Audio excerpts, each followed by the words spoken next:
Mas você, pulando disso para Brasil 2018, você não acha que vamos ter, eu tenho certeza, mas a tua pergunta, nós vamos ter candidatos para deputado em todos os níveis, de gente que tem o espírito da compaixão injetado, introjetado nessa questão política, que no fundo é isso que você está dizendo para mim, um prefeito que não tenha um professor, um juiz, um prefeito que não tenha compaixão, ele não está podendo fazer o que tem que ser feito. A gente não pode admitir ninguém morando na rua, na mesma cidade que a gente. Mas que esse tipo de gente está começando a querer se candidatar e nós vamos ter gente dessa natureza na política brasileira, concretamente agora?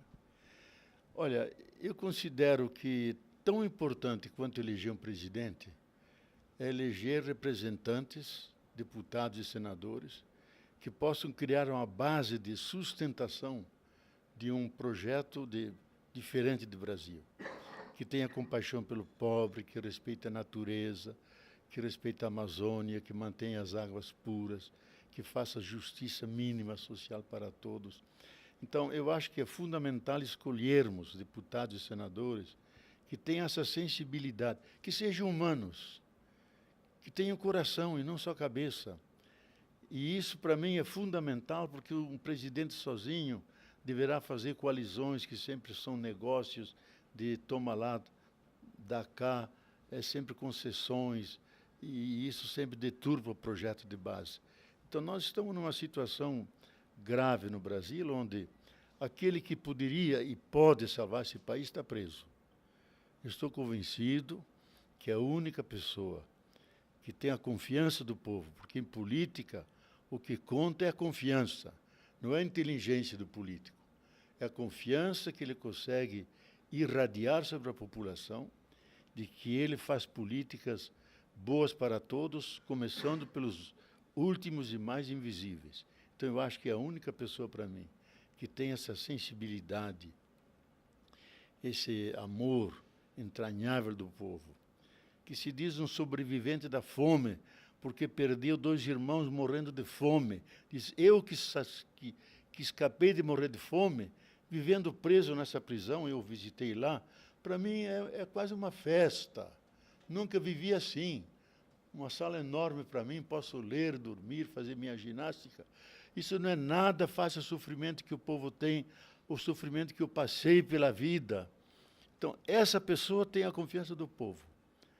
As enquetes mostram isso. Então, ela está presa.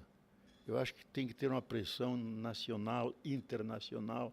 Ontem eu vi ainda a lista dos mais de 400 celebridades políticas, científicas, de toda a ordem, do mundo inteiro, pedindo a liberdade do Lula. Se ele ganhar essa liberdade e for candidato e ter o direito de ser candidato, nós podemos ter esperança de que ele fará uma política. Ele diz simples. A política é retomar todos os projetos que foram abandonados, fazer o povo trabalhar, ganha seus salários, pode comprar, pode sobreviver e mobiliza toda a economia e começa a voltar à alegria de viver e trabalhar. Então, devemos trabalhar com o óbvio e não com a sofisticação que o capitalismo cria para fazer o quê? Que 8 pessoas controlem 94% de toda a riqueza mundial. Isso é um absurdo, é uma irracionalidade, uma crueldade para com todas as demais pessoas. Então, nós queremos que aqui tenhamos um presidente com uma base de deputados e senadores que tenham coração, que amam o povo, que façam projetos que facilitem a eles a sobrevivência. E, a partir deles, abertos a todos, que não queremos fazer algo excludente. Então, eu tenho esperança que isso é possível. Talvez será uma luta muito difícil, mas eu creio que o Brasil é maior do que as crises que ele mesmo está sofrendo agora. Bom, eu concordo totalmente com tudo isso que você está falando e acho também que é possível. A pressão está ficando muito grande e nós estamos vendo gente do lado de lá ceder. Eu, há uns meses atrás, imaginei que seria possível que eles tentassem que não tivesse eleição, mas ninguém comprou essa briga. Ninguém está encampando essa possibilidade. Não tem ninguém do lado do golpe que está sabendo como dar continuidade para isso. Certamente tem gente do mercado que acha muito mais interessante o Lula do que qualquer outro desses que estão aí. O próprio mercado, que precisa de ordem para poder continuar. Mas eu acho que, independentemente da eleição do presidente, nós vamos ter deputados inacreditáveis nesse momento. Eu conheço muitos candidatos, garotada e gente toda que estão entrando com outro espírito. Pela primeira vez, tem uma gama de possibilidades de candidatos que estão vindo com esse espírito que nós estamos falando aqui e querendo entrar na luta a partir de um outro patamar, de um outro paradigma mesmo pelo qual ele se candidata. Olha, nesse sentido, eu até faço um apelo a todo mundo que escutar. Por favor, pensem bem quando vão escolher o seu representante, deputado e senador, além do presidente, que não seja um vice tão desgraçado como esse que temos, mas que cuidem de ter representantes que tenham essa nova visão, essa nova consciência, que sejam gente do século XXI e não do século XIX, do puro desenvolvimento material. Não, desenvolvimento humano, onde as dimensões mais humanas de generosidade, solidariedade, como diz Paulo Freire, que a nossa sociedade seja menos malvada e que não seja tão difícil o amor. Isso é o nosso grande sonho. Ele é possível de ser realizado. Agora, depende da nossa consciência, depende da gente escolher bem, interrogar as pessoas, submetê-las a um verdadeiro interrogatório mesmo. Qual é o projeto que eles têm? Qual é a ligação orgânica que eles têm com o povo, com os pobres, com as transformações que nós queremos nesse país? Esses nós devemos eleger, porque se tivermos uma base suficientemente ampla, com um presidente que tenha esse amor ao povo, nós sairemos facilmente dessa crise, porque temos todas as possibilidades ecológicas, políticas, inclusive da infraestrutura material nossa, para ser uma nação autônoma, livre, que tem um projeto próprio e que ajuda a humanidade a ser mais compreensiva, mais fraterna, mais alegre, mais carregada de humor, que é próprio do brasileiro. Tudo isso está nas nossas mãos. Daí a importância dessa eleição, feita com grande consciência e responsabilidade. Alguém quer entrar no papo aqui? Eu pedia, se alguém quiser entrar. Eu queria, se alguém quiser participar, que venha aqui para frente, que a gente usa o microfone aqui, para vocês entrarem na conversa. Puxa uma cadeira aqui. Tem 10 minutos que depois eu vou falar aqui nessa sala. Tá.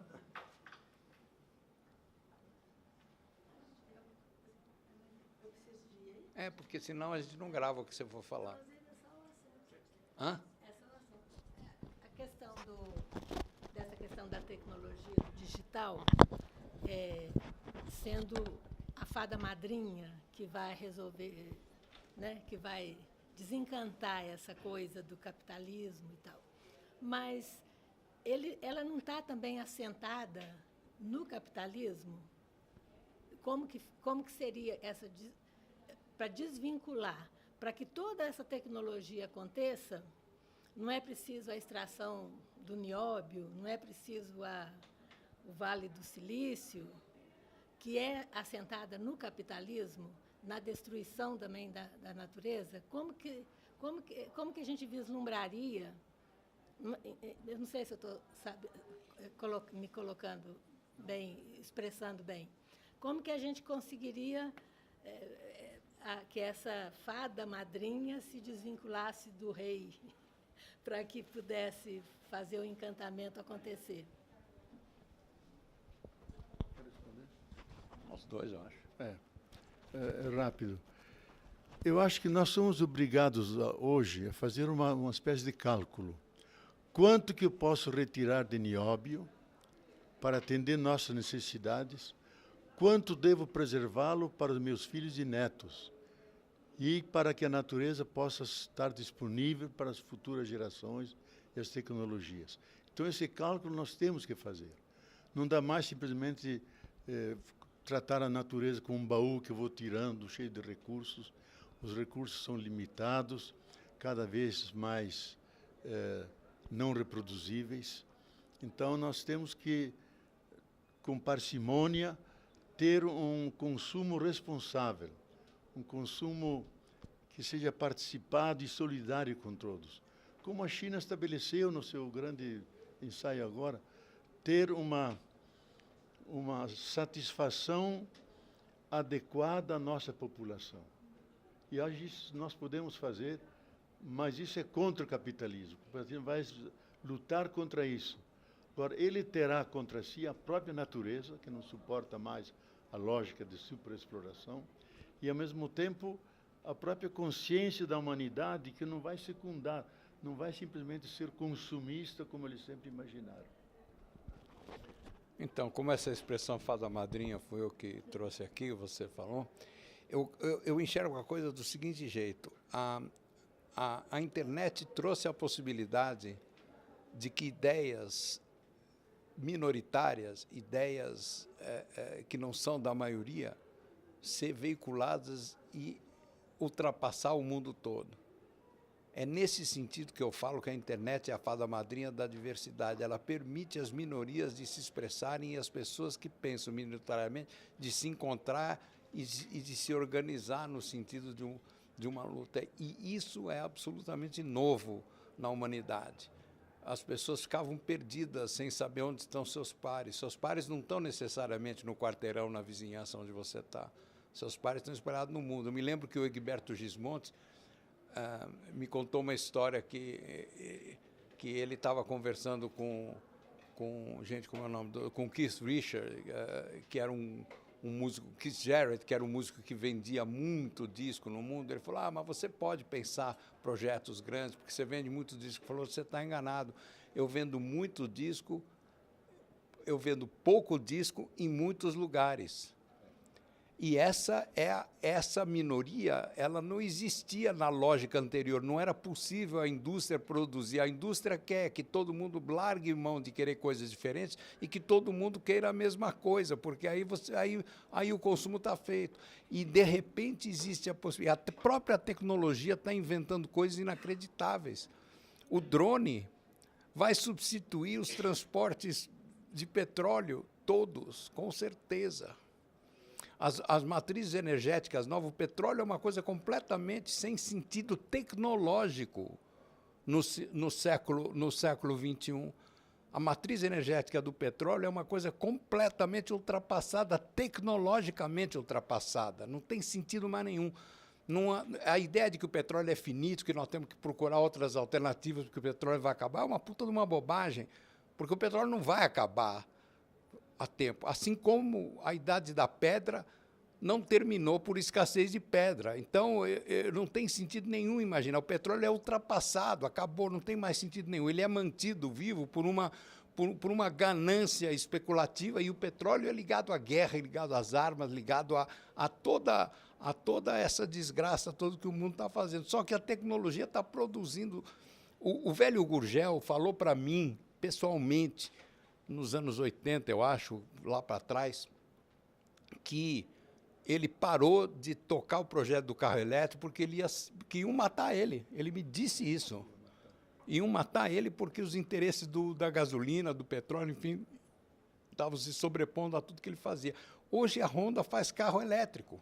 Nós estamos avançando nesse. E o carro elétrico já é também uma coisa absolutamente antiquada.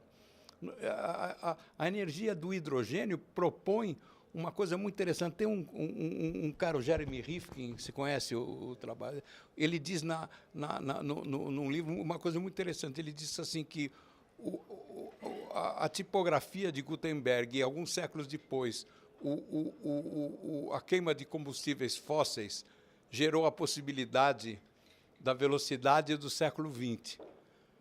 E que a internet combinada com a descentralização da matriz energética, que seria a energia do hidrogênio, traria a velocidade do século XXI, ou seja, uma revolução completamente diferente, que não depende mais. A matriz energética que a gente chama de limpa, é uma desgraça. Belo Monte é uma desgraça ecológica terrível.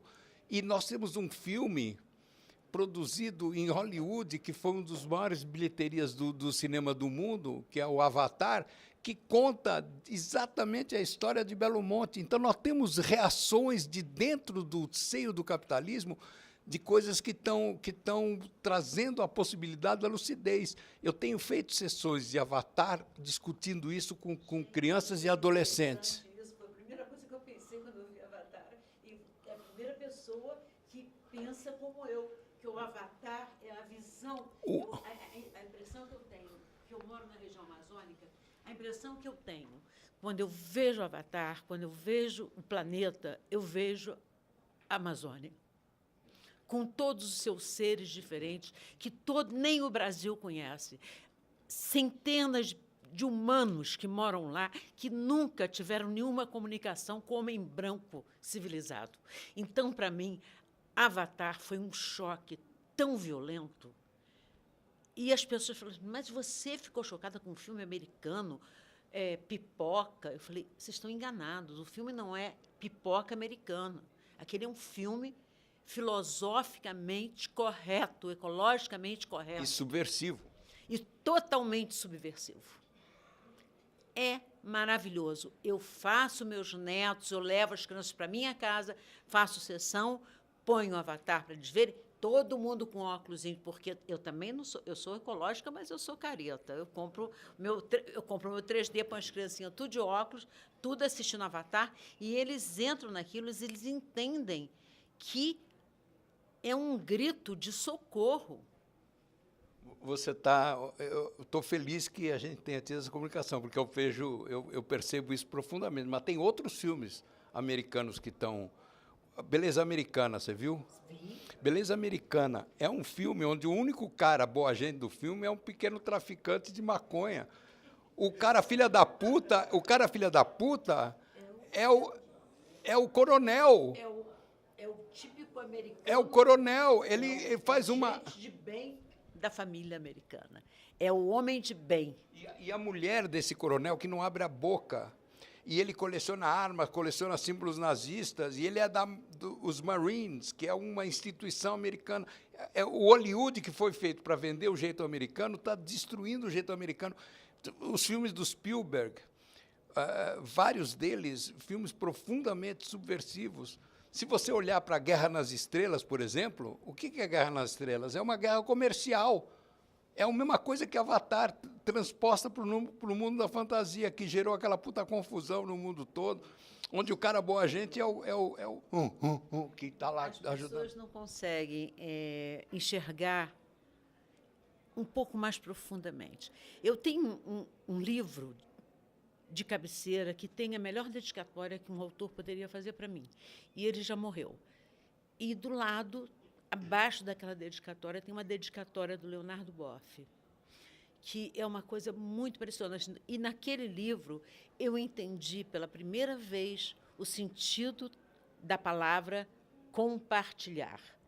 Frei Leonardo Boff, na época, Frei, escreveu umas 3 páginas só explicando o que era compartilhar. O senhor sabe de que livro que eu estou falando? Via Sacra da Ressurreição, de Leonardo Boff e Nelson Porto, que é uma das joias da literatura brasileira. Gente, 6 horas eu preciso...